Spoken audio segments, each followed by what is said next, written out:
so many of us identify with our thoughts and emotions. We think we are them. How do we break that curse? Big proponent of journaling. I think there's a lot of power in putting words behind feelings and writing them. The form of journaling that I evangelize, contrast journaling. The whole point is not to reinforce what we want to be true. It's to drive a wedge in areas of contrast in our life. When we have a toothache, we know that not having a toothache is a wonderful thing. Yet when we don't have a toothache, we're still not happy. So I think an essential part of gratitude is to literally take past pain and bring it into the present to show yourself that you're free of that past pain. What are the entry points to mindfulness? So I think an essential part of gratitude is to literally take past pain and bring it into the present to show yourself that you're free of that past pain. Case, welcome to the pod. Hey, good to be here. Nice to meet you in person. It's it's finally happening. Likewise. It's cool when the internet comes together. I've met so many cool people and friends just through the internet. So it's so cool. Again. Yeah, strikes again. You just told me before we started recording that you've recorded at time of recording over 700 solo episodes. Yeah. How's that going? It's great. Talking to yourself. It's great, man. I started the podcast in 2018, and I've done 2 episodes a week through today. So yeah, it's just something I do. It's like if you have a meditation habit routine, mine is sitting down, writing a bunch, and then recording it. And it's just like, it's easy, especially when you don't have to worry about guests and logistics. Like you just pick a topic, something that's on your heart, and you sit down and you do it. So yeah, it's like totally changed who I am as a friend, partner, entrepreneur, like everything. It's been great. Has there been any really difficult episodes for you to record by yourself? Like any topics that you're just maybe uncomfortable talking or maybe didn't come out? Yeah, for sure. I mean, that was the whole purpose. So like my whole like journey into like wellness was very like me focused, as I think any venture should be. It should be have that why and that passion. When I was 28, I'm 36 now. When I was 28, I just like did not feel connected to myself. I worked in tech sales and I was very confident in my career, but as a human, as a partner, as a brother, as a son, I just felt like didn't know myself. I felt like I was like, just lost, like classic, don't know what I'm doing with myself. And I just felt like I didn't have a point of view on life. I felt like I would be like, oh, that person looks cool. I'll be that person or that person, whatever. And I would just emulate. So I started the podcast literally as a way as like at the time in 2018, there was less podcasting. So I saw it as a very, very vulnerable thing to do, especially being like a tech sales guy to move into share my feelings. And I just wanted to force myself to have perspective on life. So I would just sit down and I would just yap for like 15, 20 minutes on one topic. And that was very difficult in the beginning because that was my whole thing. I didn't feel very connected to myself or honest with myself. So every episode was difficult. And then I think, I've talked about pretty much every topic in the world. Certainly there are some that are more difficult, but I think people would be surprised, like if you just give yourself space to be honest and a creative outlet as well. There's something about writing or speaking, for that matter, that just like pulls things out of you. And like now it's like I'm down to talk about anything, and it's really cool. There's something about like speaking out loud that brings a lot of clarity, and I found clarity 700 plus times. I feel like. Yeah. Is it? I mean, what was probably the most vulnerable episode or topic that you covered that was like, this isn't so easy?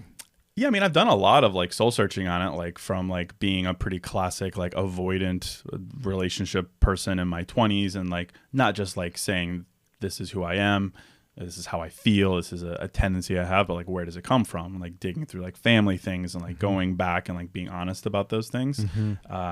I think that was pretty vulnerable. I think a lot of the podcast is me, admitting and highlighting mistakes in order to show that I can make better decisions. So a lot of it is just like putting my shit on the table. Wow.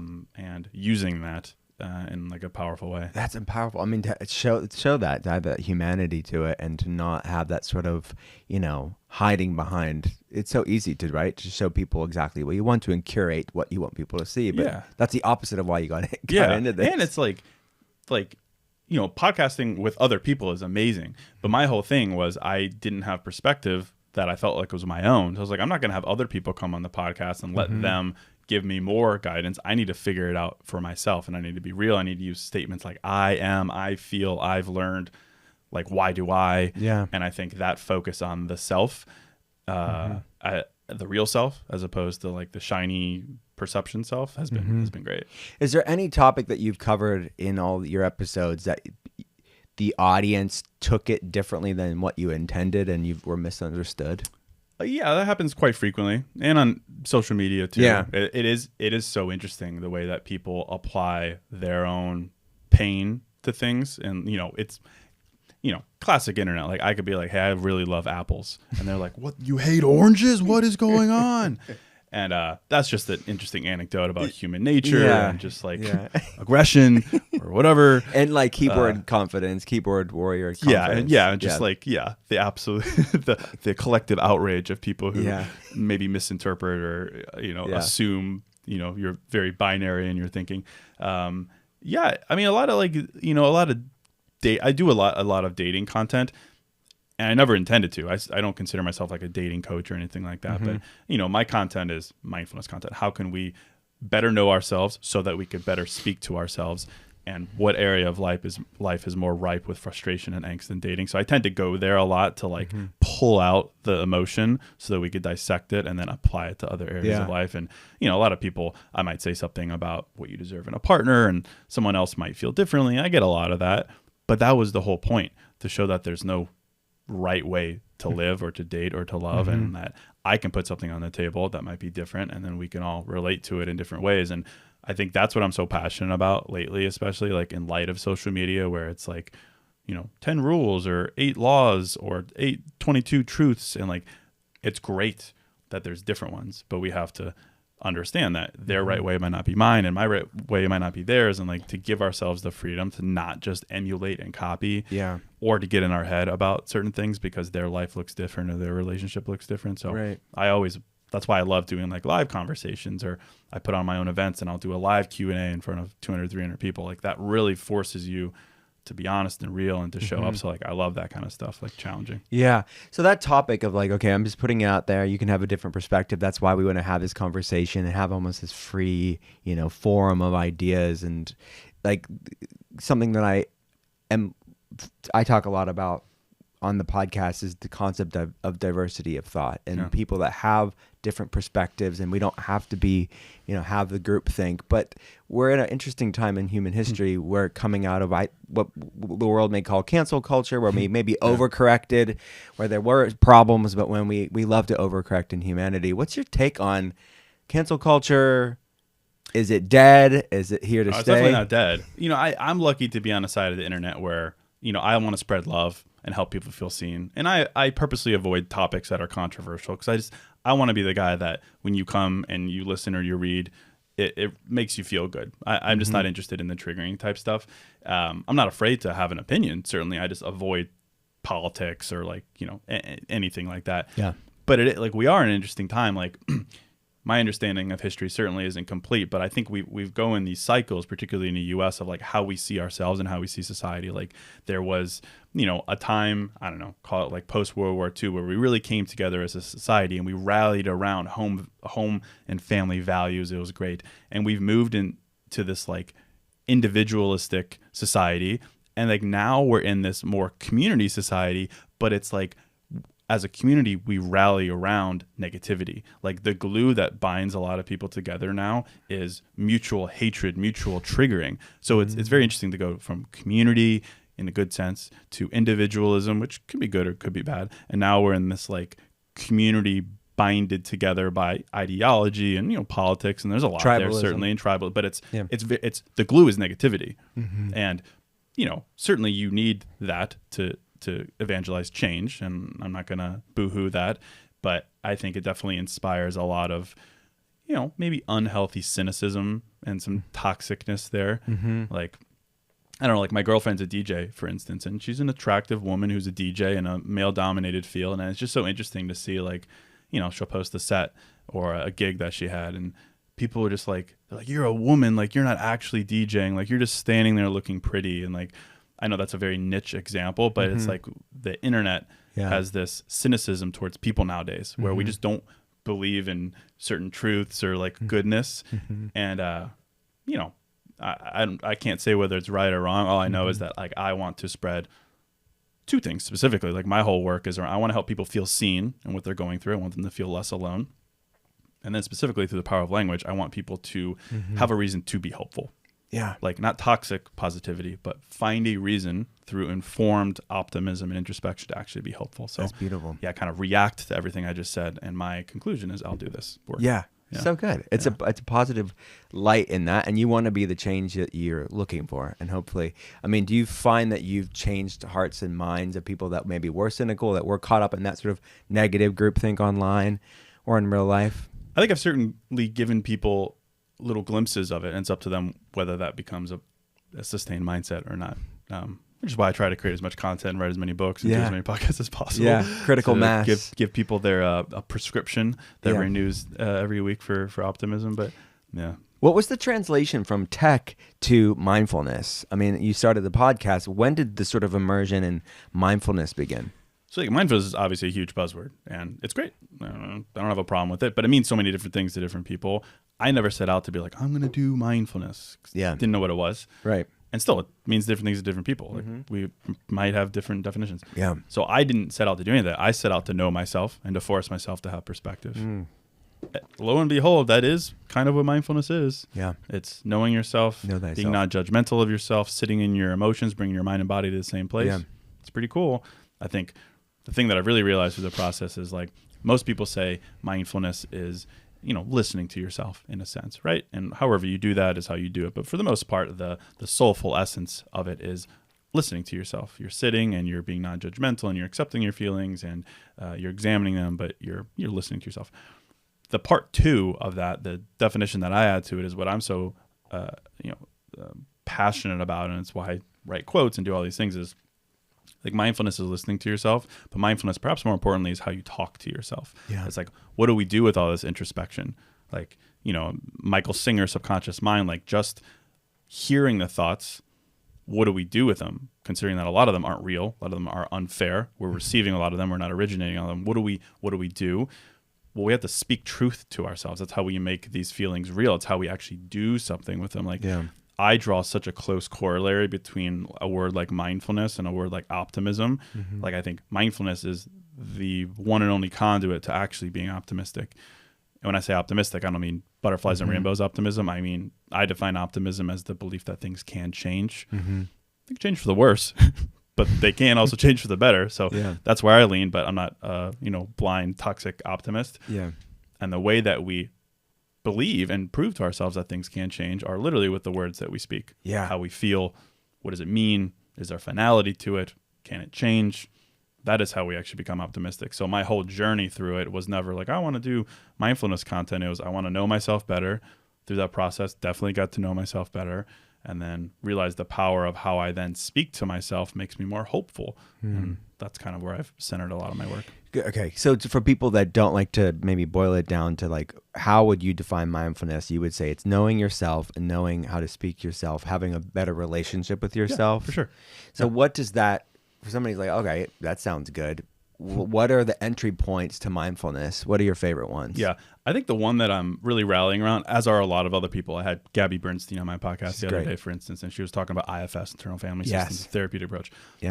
Great to put some very studied academic psychological language behind something that I know and we know, and that I've been hitting in different ways over the years, which is that, like, we consist of parts, certain parts that we've inherited from childhood, adolescence, upbringing, painful things that we've blocked out. There's parts of us that are trying to protect us in some unhealthy ways. There's parts of us that are trying to numb us so we don't feel pain. And then there's the concept of self, right? You're the all divine, compassionate, wise. That is who we should aspire to be. A lot of my work and the idea of mindfulness is to, like, decouple those parts from the whole, from the self. And that's a lot of jargon, but it's basically the idea of, like, when we feel a certain negative way, instead of then prescribing ourselves as a whole of being that negative way, we decouple that part and we say, a part of me feels this way, but, and then we can use human language to help say, a part of me. This is a part of me. It's informed by this experience, but the rest of me is over here. And it's so crazy too, because, like, I'm sure you have thoughts on it as well. Like, we live in this time where therapy language is rampant, like, and in a good way, I suppose, but also in a potentially bad way. I had a friend the other day who was telling me about how she was in line at Starbucks and there was a little 9-year-old girl there with her mom. And the little girl said, what did she say? She said, I have anxiety. And I was like, well, that's amazing. That's great, emotionally intelligent that a little girl can tap into her emotions. But I have anxiety. What a sentence for a 9-year-old. Like what, like, where did we learn that sentence? So, obviously Yeah. you would have to talk more to her, but like, does that mean you're an anxious person? You're diagnosed with anxiety?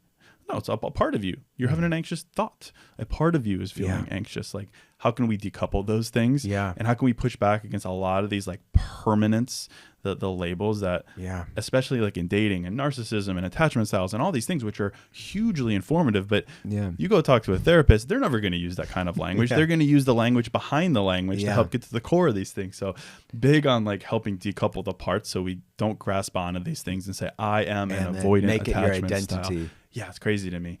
What other places? I love this topic. So, is the ubiquity of therapy jargon, which again has some good things. There's more literacy around emotional intelligence, etc. But it now is like everyone's diagnosing each other. That's where to bet. Yeah. So what are the other things that are like people like to diagnose other people with? What's like your list of the top ones? And and because it's so pervasive, we probably don't even realize it. No, we definitely don't realize it. Yeah, it's like we sleep on the power of words. They have a lot of power. Yeah. The labels, words, phrases, like they can either give us peace or they could give us pressure, like clarity and confusion, like classic alliterations that I poetically read about. But I mean, I like the big one you see online recently is like protect my peace. I'm protecting my peace. I think that's fantastic. If you've created peace in your life, you should protect it, and you should protect it with healthy boundaries. Unfortunately, a lot of it's turned into a rather savage approach where protecting your peace means not meeting someone halfway and having healthy conversations and removing yourself from triggers. Triggers are an interesting topic as well. It's like, I see a lot of that. Like if it triggers you, remove yourself, block, move on. And yeah, certainly in a sense, but like if we just ignore and remove ourselves from every trigger in life, we're Band-Aid solutioning the issue. Like we're not actually evolving through the trigger. So, there's a quote that I always reference that's from Casey Neistat, the vlogger, if you know his work. It's attributed to him. I think it was him, but he talks about like as a vlogger in the early 2000s, he was doing, selfie videos in New York where no one was doing it. And everyone was like, that's super cringe, man. So he's talking about his aversion to being cringe and everyone's aversion to being cringe. And he was saying that don't kill the part of you that is cringe, kill the part of you that cringes. Basically, like don't kill the essence of the thing that has meaning. Address the trigger.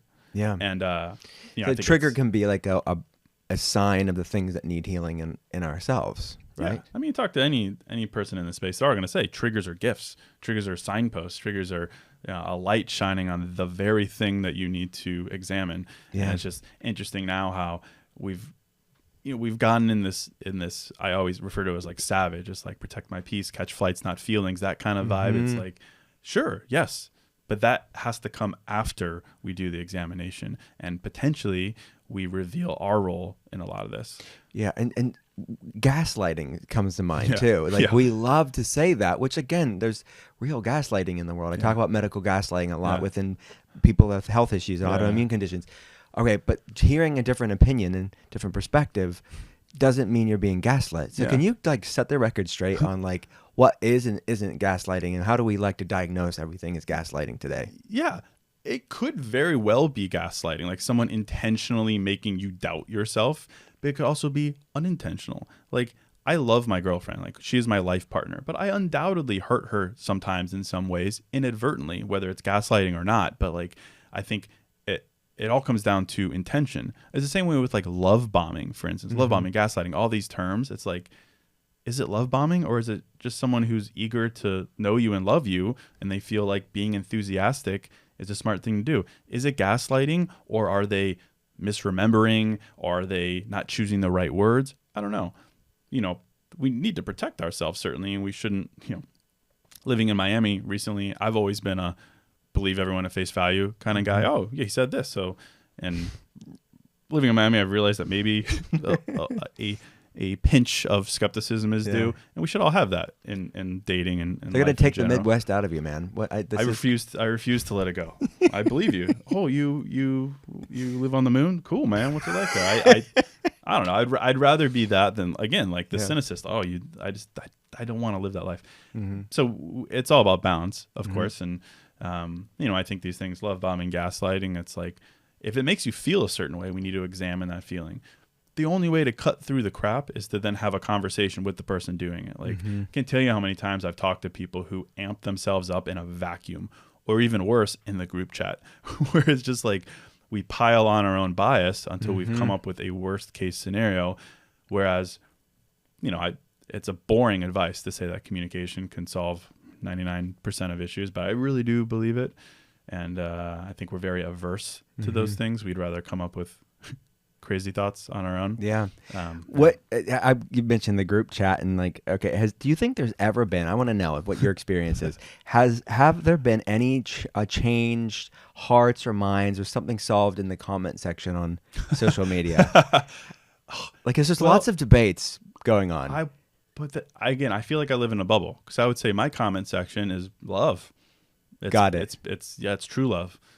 Okay, but place that not yours. Right. I know, I'm trying. 99.9%. Cool. I don't know. The internet is full of outrage. People are just trying to convince each other, but I'm wondering, has it ever been an effective convincing? Well, no, of course not. Yeah. Because anyone who's, we apply statistics here too. It's like 99% of like comments come from the same like 5% of people, and those are the opinionated people, and they're not looking to be swayed. They're looking to justify their opinion, and don't think of a yellow car, think of a yellow car. They're looking to find content that enforces their opinion, or they're looking to argue with people to also enforce. Plus, the algorithm feeds it to those people too. So I was at a dinner last night, and I was talking to people about that, and someone asked me like what makes you hopeful, and I was like, the algorithm makes me hopeful because I've trained it to give me hopeful content. Like, if you engage with rage bait, you're just going to get rage bait. I don't engage with it because I don't want that. And that's not an ignorance is bliss thing. Like, I consume a lot of news, and that weighs heavy on some days, and that can be overwhelming. But, you could train your algorithm. Like, mine is full of hope core. Your hope core. Like, it's like, this is nice. It's better for your mental health. It's veterans coming home and cute dog videos and whale videos are my thing. Whale. Oh yeah. Oh, humpback. New genre that I haven't considered. Yeah. Just whales. Whales. Dude, get into it. Say less. we're closely related, right? We're both mammals, I think. So brilliant. Okay, narcissist. Narcissism is another one. Are there more narcissists in the world, or are we just overdiagnosing as lay people? It has to be the latter. But again, that's a topic for a clinical psychologist. I don't know. I mean, you get an average civilian in here, and every single one of their exes is a narcissist. And I think I think it's a good mentality to be able to say, like, if you ended a relationship and you were hurt, to be able to say, hey, they lost me. Like, I didn't lose them. Like, this was not a character flaw on my own. They lost me. It's good to be able to like put, not necessarily blame, but energetically to say, like, this isn't a me problem. Like, they couldn't communicate, whatever. I like that. I don't like the labeling, the narcissism, because then we bring it into our next relationship. And the second someone doesn't speak your love language, or love you in the way that you want to be loved, or communicate via text the way that you want to be communicated to, suddenly we put so much intention behind it that doesn't belong there. I mean, narcissism is like a clinical term, right? Like it is not a, people can have narcissistic behavior, right? And that's fine, but that's exactly what we should be focusing on. Focus on the behavior to understand, is it a pattern? Was it a one-time thing? Was it something that they used to do with their ex that for you was horrible, but who knows? Who knows where, like, we're very unempathetic sometimes in weird ways. It's like people love other people in the way that they want to be loved, and they also love other people in the way that their ex wanted to be loved. And some people interpret that as, wrongness, and that I shouldn't have to tell my partner what makes me feel loved. Like, that's a no. I do talk to a lot of women about that, about like having frank discussions about what makes you feel loved and how difficult it is to say to your partner, hey, I know you're trying to love me, but it doesn't make me feel loved. Very tough conversation to have, but so necessary and very romantic. I think it's the most romantic thing to have a conversation with your partner and be like, hey, by the way, it really makes me feel loved when you do this thing. That thing, not so much. The right partner is going to take that and be like, this is awesome. You just gave me the blueprint to actually make you feel loved, and I want to make you feel loved. Yeah. But sometimes we interpret the need to have that conversation as a very binary way of looking at a relationship. If I have to tell him this, then it's not right. And then that just means he's doing it to pacify me, and that's not a healthy relationship. And there's nuance there, but like having those kinds of conversations is healthy. Yeah.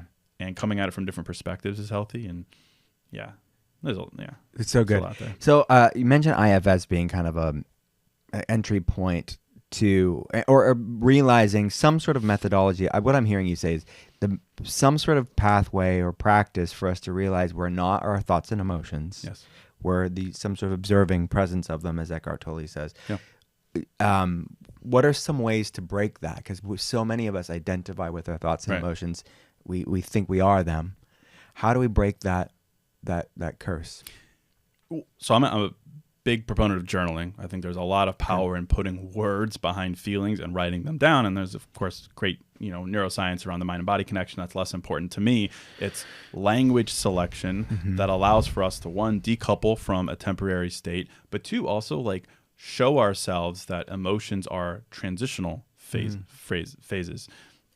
Like I do a lot of these guided journaling sessions where I literally just take people through these things, and I usually start with asking people to write down how they feel and how they want to feel. And then we break that down into a part of me feels this way, and then reality. And, it's the difference like between saying like a part of me feels nervous, but my reality is I am excited. Like, how can we explore the distance between those two phrases? Like, a part of me feels overwhelmed, but the reality is, I'm handling everything that's on my plate. A part of me feels abandoned, betrayed, but the reality is now I'm free to XYZ. Like, hopeful thinking for sure. That is primed for optimism. I am contextualizing it that way. But like a lot of it is like encouraging people to define their current state, but then to define a future state. And I think that's what we lack when we're in permanence thinking of like, I feel anxious. I'm an anxious person. My life is anxious, versus a part of me feels anxious because of this thing. Future state does not. So like I do a lot of prompts around like one of the prompts I always have people do is just like putting language behind emotional states. I say, I am moving past blank and I am moving toward blank. Let's just at least put on paper this moving past thing that you've prescribed to be the whole. Let's at least just like put them in parts. And I think that's really powerful.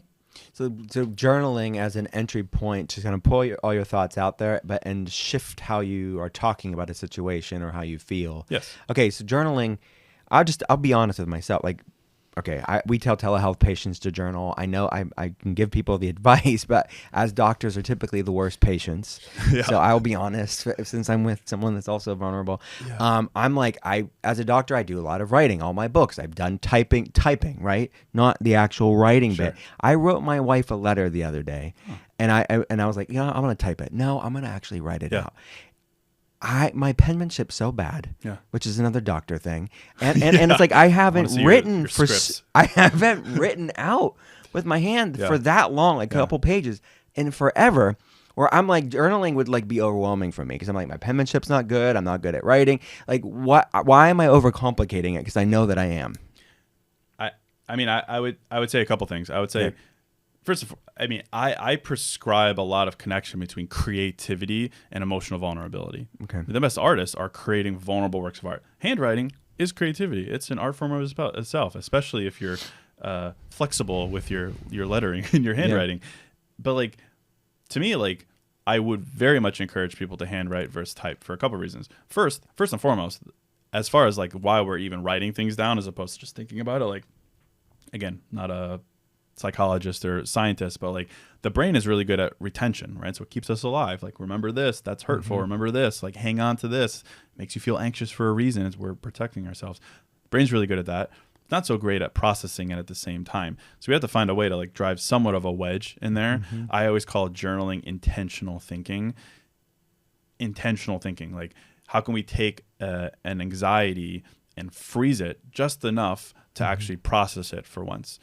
That requires a separation from the thought, whether it's typing or handwriting. On the typing side, you move so quickly and there's so much digitalization to it that you're not actually allowing yourself to sit in the creative space. Handwriting, for me, it puts more time into the task. So I'm a big proponent of that and the tactile feel of it as well. Like I carry a pen with me. Like I always handwrite things. So I think the connection there with creativity, the extra delay that you give yourself, and you also have to be a little bit more intentional with the words that you're using. Typing, you just backspace, change it, whatever synonyms, do whatever. Yeah. So It's more disposable. I'm big on that, and I think it's really helped me and it's really helped people. It's just something really, really personal. So about it. It's a practice. What I'm hearing is like meditation. Someone's not good at it when they first get started, but that's why you're doing it. It's to strengthen the art form of it, of journaling. For sure. And journaling as a whole, we're in a journaling renaissance. It's amazing. I think there's different types of journaling. There, you talk to any. What are the different kinds? So, I mean, there literally are different kinds. There's like stream of consciousness, bullet. There's productivity journaling. There's different types of. There's fitness journaling. There's your macros journaling. They're very much different categories. On the like introspection side, there still are other types. Like I refer to the form of journaling that I evangelize, contrast journaling. The whole point is not to reinforce what we want to be true. It's to drive a wedge in areas of contrast in our life. Contrast being confusion, contrast being the space between how we feel and how we want to feel. We have to explore that space. That's why, you see every, Chad bro doing a cold plunge and journaling in the morning. Amazing. It's never not going to be a healthy habit. Yeah. But sitting down in the morning and writing down 3 things I want to accomplish today and 3 things I'm grateful for is fantastic. But I don't feel it. Like, the journaling that I am passionate about is where you feel it, mind and body. You have to. It's difficult, but you feel it. Yeah. The one example I always give is around gratitude journaling. Right? Do you really feel it when you wake up in the morning and you say, "I'm grateful for friends. I'm grateful for purpose. I'm grateful for health"? Maybe the first time, but for the most part, probably not. It becomes redundant. It's performative. Yeah. And it's healthy, of course. Don't get me wrong. You're never going to be remiss to do these things, but how can you actually feel it? So the gratitude exercise that I always encourage people to do. And it also backs up this idea of like transitional states and proving to ourselves that feelings and these hurtful feelings are not permanent. It's borrowed from Thich Nhat Hanh, the writer, and he has a quote about the non-toothache. If you've ever heard that, No. He says that when we have a toothache, we know that not having a toothache is a wonderful thing. Yet when we don't have a toothache, we're still not happy. Great 2 sentences on the human condition of jumping from pain to pain and not being grateful once the pain is gone. So I think an essential part of gratitude is to literally take past pain and bring it into the present to show yourself that you're free of that past pain. And so, but in order to do that, you have to totally throw yourself into the past memory of that pain, which should be uncomfortable. So like the exercise is I'm grateful to not. And then you write down a past pain and you describe what it was. And it could be as simple as a toothache. It could be as simple as a torn hamstring if you're an athlete and the pain of not being able to do what you love. It could be the pain of loss, the pain of a breakup. You find something in the past that you've kind of healed through or isn't as heavy anymore, or just doesn't hold that weight, and you describe it. You immerse yourself in that pain. And then you open your eyes and you feel the lightness of not having it. And it's such a simple thing, right? Yeah. But it's like, you have to bring the contrast of the way you want to feel in. How do you feel a good feeling? You have to have experienced the opposite of it. Otherwise, it's just a static feel. It's room temperature, right? You have to immerse yourself in something opposite. Right. So is that contrast journaling is a gratitude, right? I mean, that is cultivating things you are grateful for. Yes. Got it. Even like I like to do a lot of opposites because again, contrast. Like we're so focused, for instance, on being better, and we're very good at saying, "Here's where I could be better. Here's where I could be more productive. Here's where I can make more money." That's great, ambitious person. But that creates a lot of pressure that negates our ability to be grateful. So I have a prompt that I call the best revenge in life. From the quote, the best revenge in life is to not be like your enemy. And I have people describe their enemy in the sense of your enemy probably being the opposite of you, morally, value-wise, priority-wise. And I have people describe that opposite, the negative, heavy opposites. So that crazy thought, we could be grateful for not being that person. Gratitude applies both ways. It applies for what you have, but also for what you don't have in the same way of a non-toothache. And I think we skip that a lot. Emotionally, but also in journaling as well. Journaling is so focused on, what we have, And I think there's a lot of room in there to really feel what we don't have in the good sense. Yeah. And to use language that actually, pays homage to that. Right. So do you recommend doing this contrast journaling, a form of gratitude journaling every day? What's that ritual look like? Probably not, just because these are heavy things. Yeah, I mean, I would imagine I write that's every not- single day. I wouldn't say I journal every single day, but I'm always asking myself some form of question. I've created so many different journals over the years that I sell, and they're usually 60-day journals that are pretty light. Usually it's like a calibrating question followed by a deeper question, and not all of them are like so contrast focused. They're just more on like, let's prove a point of view. Like, who was it? What was his name? Robert Dewey, the author. He says, like, we don't learn through experience, we learn by reflecting on experience. And I think the reality of life, we have a lot of experiences. At some point, we formed a worldview based on those experiences. Then you wake up and it's 10 years. Have you recalibrated your beliefs based on your experiences? Maybe.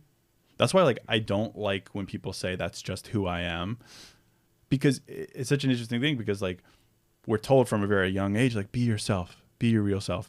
And then early on, we prescribe permanence to who we are. Oh, I'm a type A person, or I'm an introvert, or I'm a avoidant attachment. And then the logic is, well, just be yourself. Well, I guess that's who I am. It's like, I think there's a lot of danger in permanently being that person. So we have to constantly recalibrate our beliefs based on our experiences. And that's the greatest gift of life. I feel like I've changed a lot every maybe like 4 or 5 years for the last. So pivoting, evolving as you like, and you do that.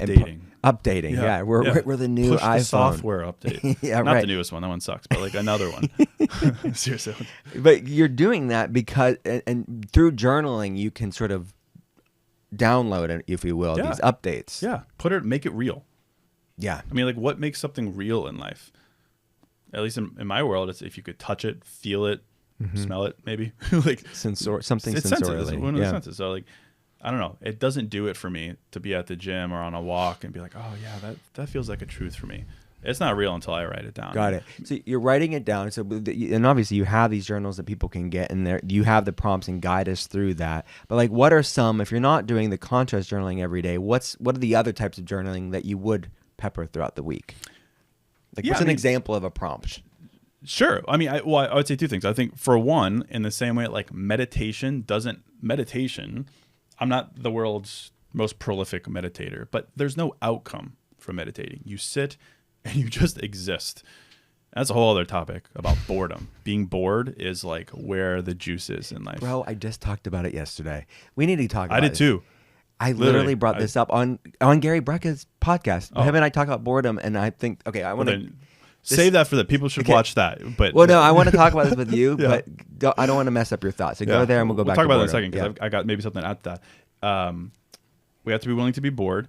And meditating, there's no outcome. So, like, I'm a big fan of, like, stream of consciousness journaling. If you're just, like, feeling unregulated, everyone says regulate your nervous system. I don't know, always knows what that means, but, like, if you're feeling a certain kind of angst and your mind is going every which direction, sit down and stream of consciousness journal. Just write down crap. Just put it on the paper. It has the same effect as a 30-minute meditation, if not more powerful and more acute, because you're writing it down and you're putting it on paper. So I always recommend that.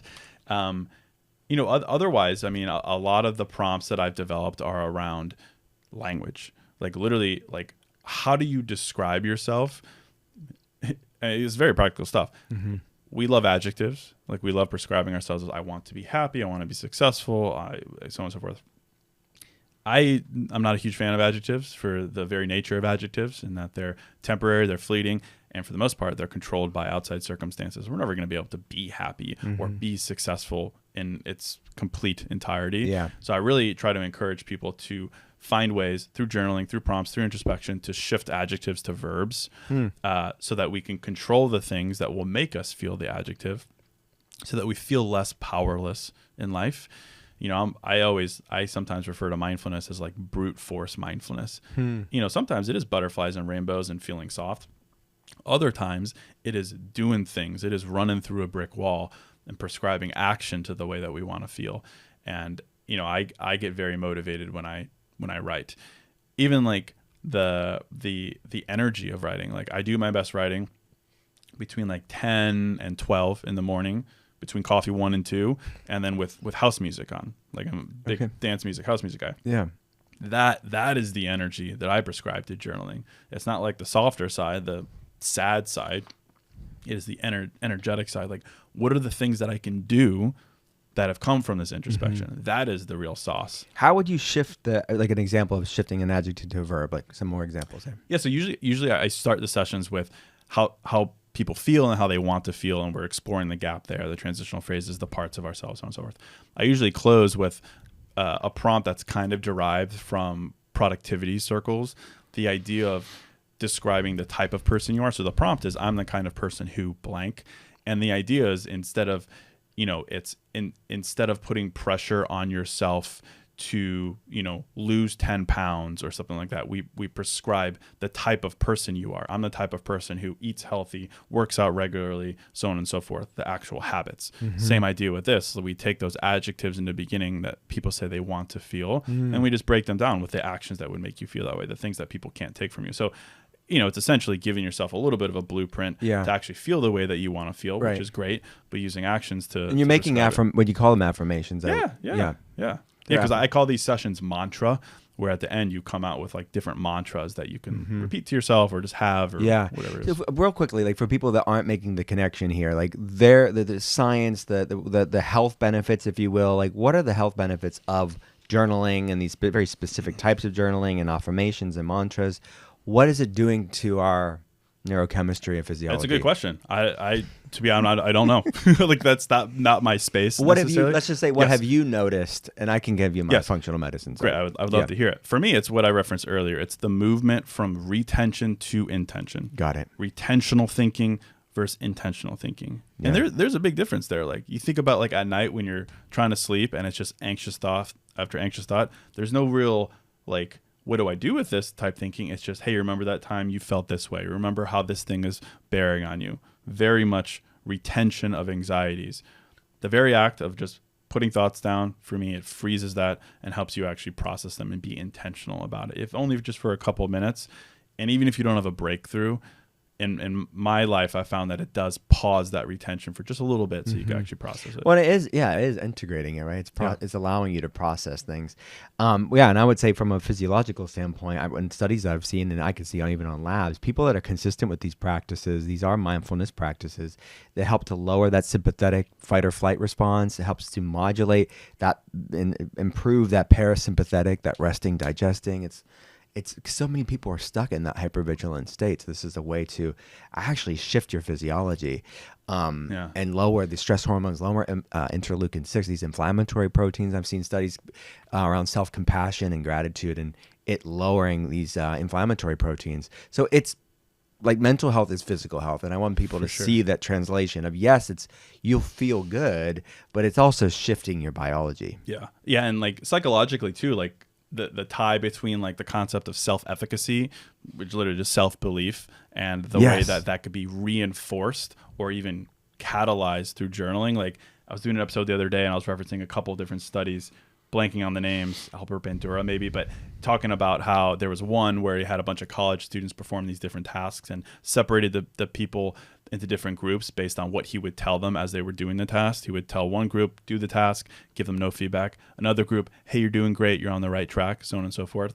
And the people who performed the best, even though they had the same qualifications and no additional details, the group that performed the best was the ones that were given the encouragement. Yeah. And there's other studies about children in low whatever education, and they randomly selected a group of people and said, these are the I forget what they called them. Like, these are the talented children. These are the blooming children. And literally they said, these are them.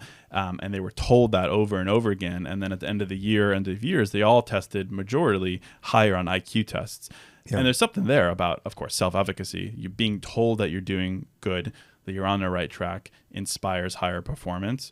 It's got to be the same for the way that you speak to yourself. Even if it's a placebo effect, even if it's just the confidence, like there's something there. And how do you make that real? How do you find ways to talk to yourself? Right. And placebo is like, we say it as like a pejorative. It's like, oh, it's fake, it's placebo, but placebo is the mind over Yeah. matter. Oh, for It is. sure. It is how Yeah. our thoughts impact Yeah. our physiology, Yeah. which is Yeah. beautiful. It's magical, Yeah, right? placebo, probably doesn't get the Yeah. the flowers it It's deserves. the power of belief, Yeah. right? It's the power Yeah. of belief Yeah. and how it shifts states.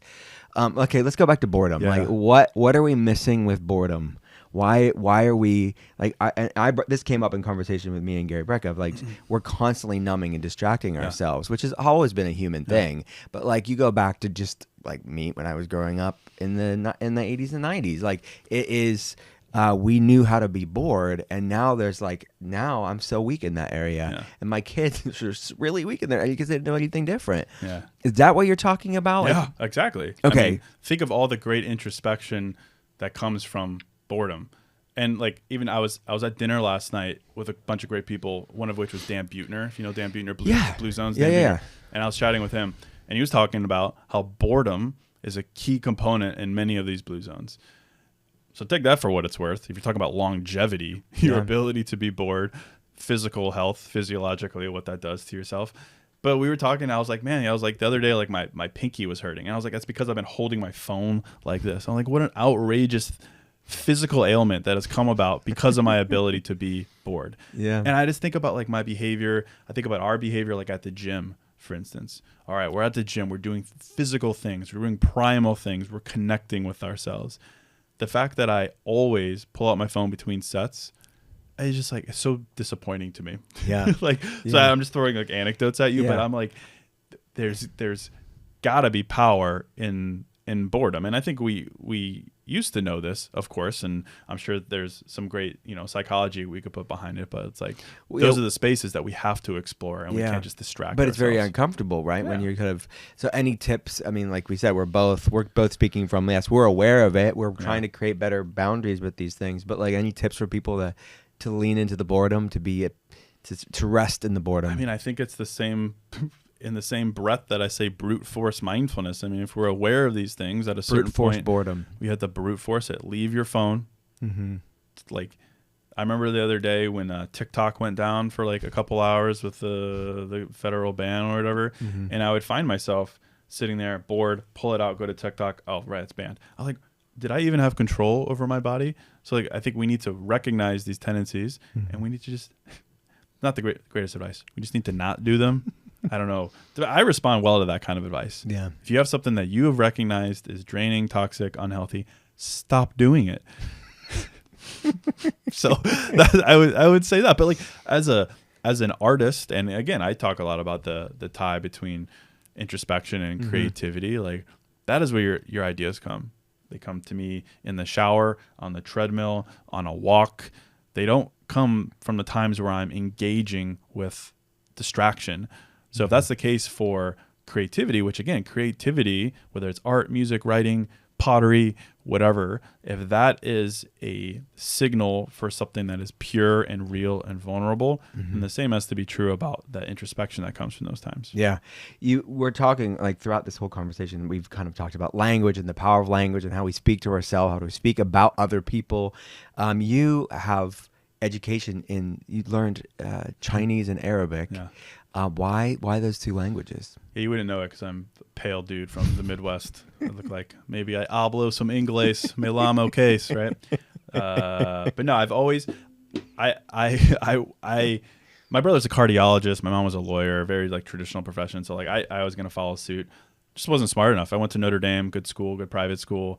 Got my butt kicked first semester trying to do pre-med. And luckily I had very supportive parents. And I grew up going to Waldorf school.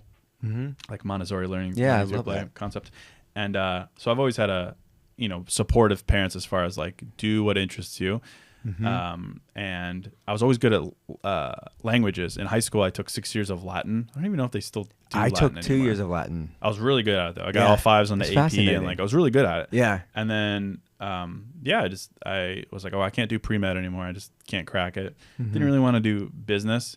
I've always had a draw to like a little bit more creativity. And I was like, what are two languages that would serve me well in the future?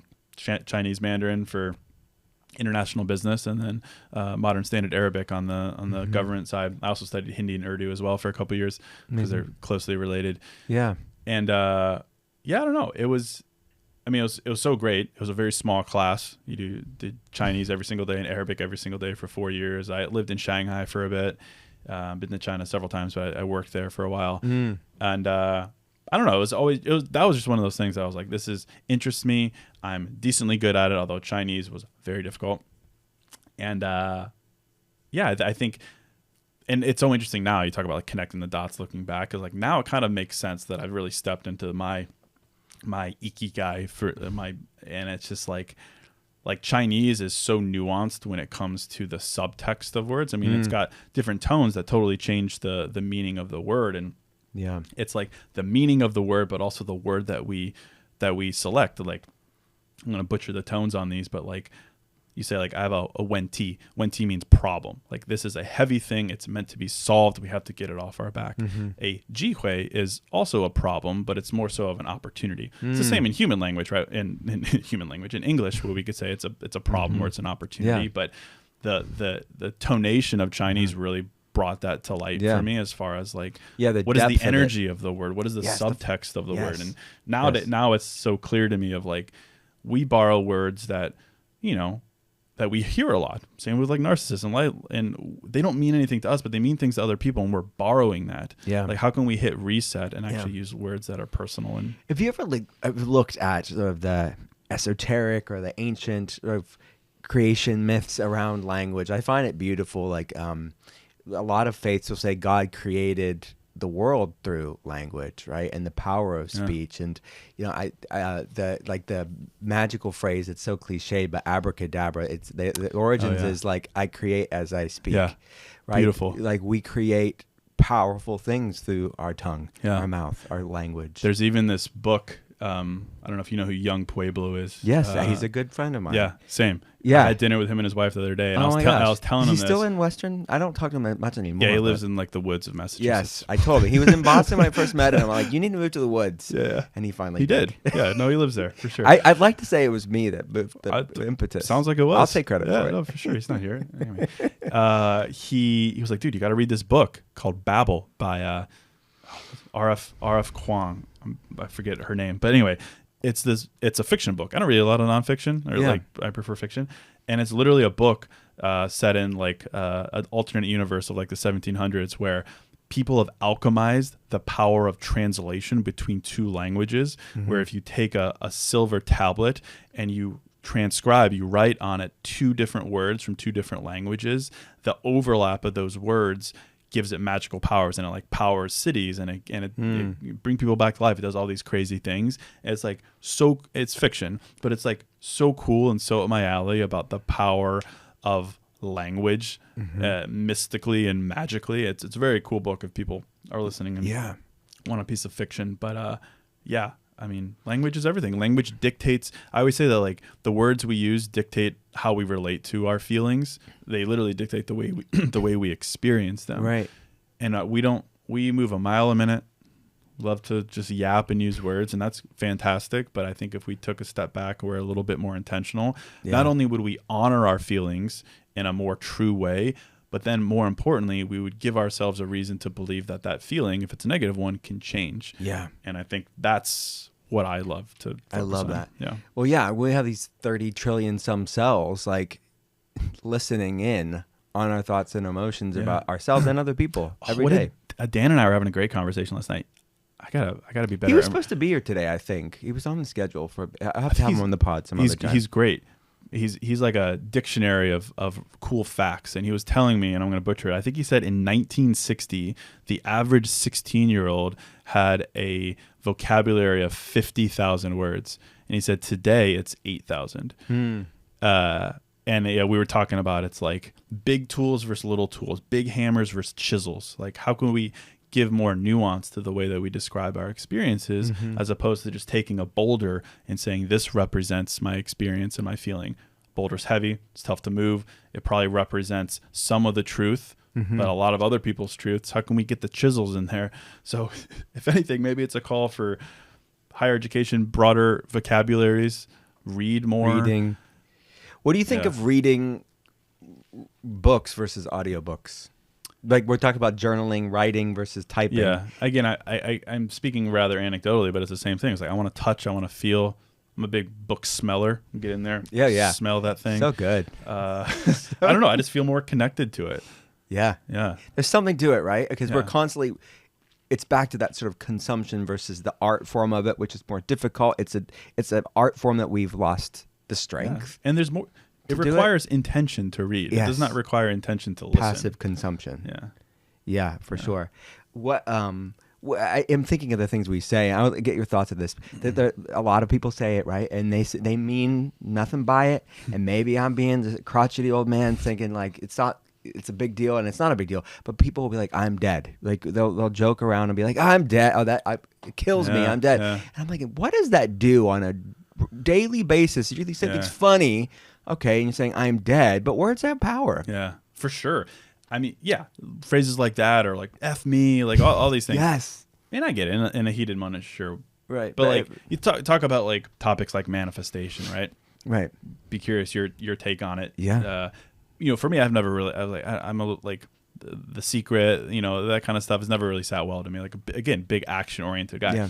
I do know though, when I think about a topic like manifesting, I do believe in higher power and energy and a more spiritual side of life. I don't think it could be catalyzed purely just by visualization and belief, but I do know that if you say one thing to yourself about yourself, and that is what you're prescribing, and then you, on the other hand, you expect a reality that is the opposite of that. Yeah. Right? If you say I'm dead, or like I'm unlovable, but I really want a partner who loves me, those two things logically can't be true at the same time, and I do not expect the universe to allow that to happen. Yeah. You can't say I'm unlovable, but I want a partner to love me. It just doesn't logically make sense to me. So we have to find a story that bridges the gap between the two, that allows for the latter to be true. But if we're completely stopping that, if we're saying these things, even if it's as minimal as like I'm dead or whatever, right. like, well, you want to be alive, you want to live a life of joy, those two things logically can't be true. So it's about finding a story that allows us to honor a negative feeling and to not run from it or not control it, but to allow for the latter to be true. That's how I think about manifesting. And it starts with the way that you talk to yourself. I think, and then like I brought up a silly example, and people are going to be like, "Oh my gosh, you're making too much of a big deal about it." But I'm thinking I think it's symptomatic of a larger way of how we speak. For sure. Right, and we're not really intentional with the words that we speak. For sure. Even like I was talking to Peter Crone. I don't even know Peter Crone. Yes, I've known Peter for a long time. Why are we the same friends and we're not friends? I don't know. It's we are ridiculous. now. I think, we're best friends now. We do karate in the garage. Great guy. Great vocabulary. He's a guy that I look up to as far as he is. The man's got some breadth and depth to his. Yeah, and the his best word style choice. too, right? Yeah, he's a cool guy. He puts us to shame. But I was, the more I do this work, the more humbled I am. And I think that's a good attribute to look out for in the wellness space. Like, you should look for humility, because I think the more that you study these things, the more you realize you don't know. And I'm constantly changing my mind about things and learning new things about myself. So I stay rather humble. But, talking conversations, I deliver with confidence. And I had him on my podcast, and I was like, yeah, blah, blah, blah, blah. I'm a really type A person, blah, blah, blah, blah, blah. And he came back to that, and he was like, why are you prescribing this way to yourself? And really helped me go back to like, am I a type A person because of the way life has happened to me? Or am I prescribing this in order to reach the life that I want to happen? And it was just a very eye-opening way of, I don't think being a type A person is a bad thing. Certainly it's not I think it's a pretty great thing.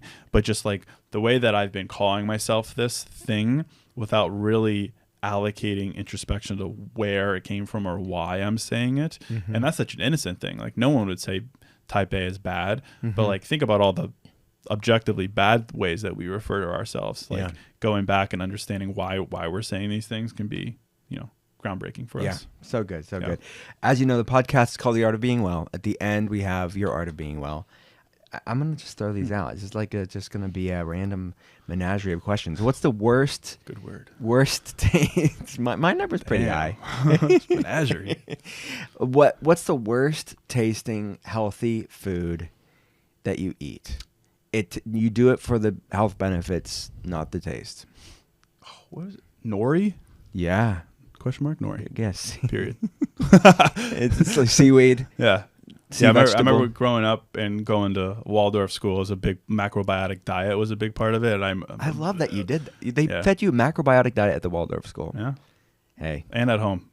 Amazing. It's the funniest thing. I remember when stopped going to Waldorf, which is great. I talk a lot about it now because, again, connecting the dots kind of makes sense about creativeness. Ended up going to public school, got on the bus. Maybe this was like fifth grade or something, fifth grade maybe. Came back. My mom was like, "How was school?"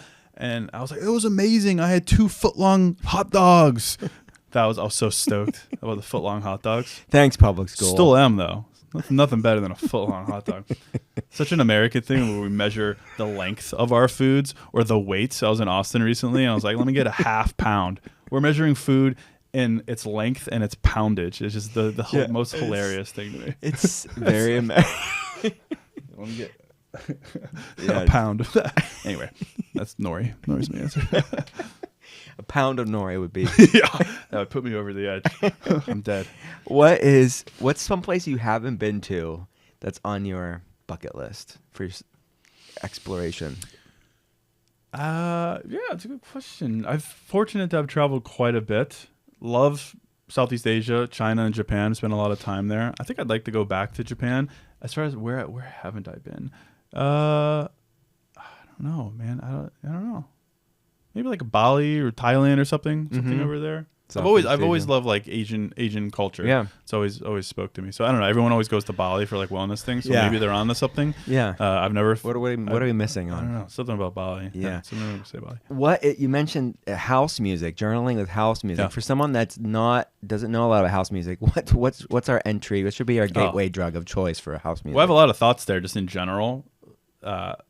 I'll tell you my answer, but in general, I think there is something there when it comes to music. I mean, we can also talk about psychology of music. Yeah. Something specifically though about house music is the great thing about house music is it all follows generally the same format. That's how DJs can mix in and out of it, and it's got similar BPMs and genres, and you kind of can mesh things really well. But generally speaking, it goes break, build, drop, break, build, drop. So it's got this like movement to it that satisfies the soul in the sense of it's kind of predictable, but it's also got this like catharsis of build, and then it gives you what you want, and then it goes back. So it's, I don't know, it's emotional too in that sense.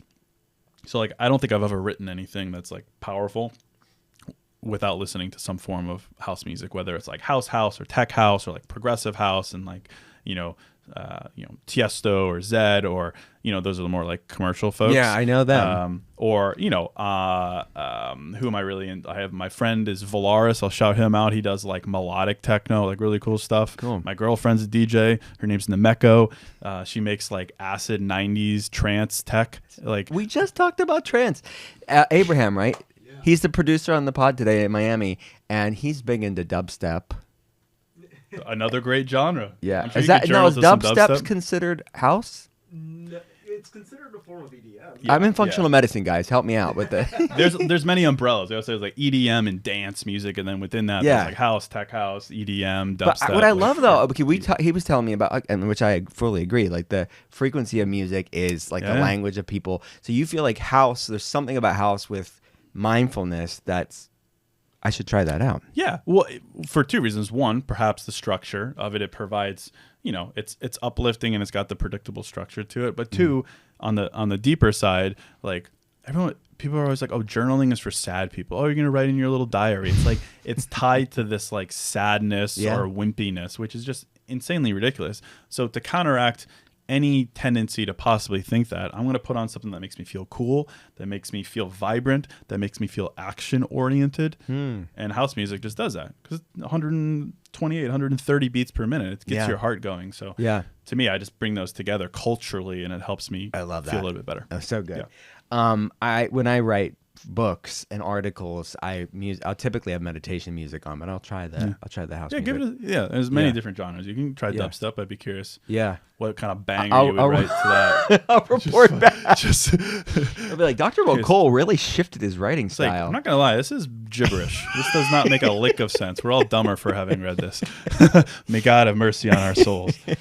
Do you know what Enneagram you are? The personality. It's like 1 to 9. I've done it before. No one knows this when I ask. I don't know. Need I've to definitely stop asking guests Enneagrams because nobody knows it. 1 in 100, and I still ask it. No, like I don't a know. dumb. All I remember is INTJ, even though that's not accurate. I'm sure you've got Well, then thoughts on again, it's that. like identity that you Yeah, wonder, like yeah. we are okay to evolve and change. And It's the other thing too, not to go off script, but like not that we have a script, but do we have a script? Yeah. I've been reading off of prompter, by the way. Like love languages is such an interesting topic to me. Yes, Because like I love writing from what people relate to. So I read a lot of quotes about like a love language that we haven't thought about is this, just to get people thinking outside of the 5 or whatever. And it's so funny to me how like I'll write something or I'll do a video where I'm like, an underrated love language, and then I'll talk about like, you know, consideration or reassurance or, you know, something very practical. And some people would be like, Case, that's not one of the 5. There's only 5 love languages as outlined in whoever the great thinker was. Gary Chapman. Great. Yeah. And I'm like, Yeah. why are we thinking like this? Like He determined the 5. yeah, I was like, well, I guess it is what it is. It's just, I don't know. I just always thought it was funny when I'll write or like, you know, attachment styles and stuff. And I use the phrase as an entry point because people relate to it. And then people are like, well, that's not one of the, that's not secure, anxious, or avoidant, or that's not gifts or acts of service. Yeah. So I thought it was funny. That is more really interesting. More about labels and words. Yeah, 100%. My friend, this has been a blessing. Where do people go to learn about your work? Yeah, appreciate you. Case.Kenny on Instagram. Everything's linked there. All my books are on Amazon. Podcast is called New Mindset Who Dis. Amazing. Thanks, man. Thank you. Appreciate it.